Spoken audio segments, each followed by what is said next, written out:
اهلا بكم. علاش فما صغار يعرفوا رواحهم شنو يحبوا من الصغر ويبداو شيخين، وحتى وقت الباك اسهل برشا باش يعملوا الاختيارات، وفما صغار وقت اليوم صغيرات ويحلموا باش يولي مهندس ولا طبيب ولا طيارجي ولا اللي هو الانتوراج يصدق ويدعم.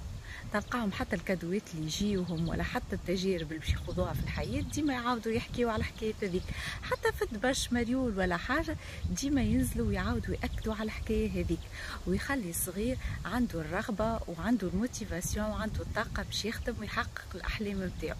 وفما صغيرات اخرين للاسف نركزوا ديما على الحاجات الضعيفه اللي في شخصيتهم ولا الحاجات الخايبه، هاو ضعيف في الرياضيات، هاو ما يعرفش يتكلم، هاو ما يعرفش يجاري ستريس نتاعو.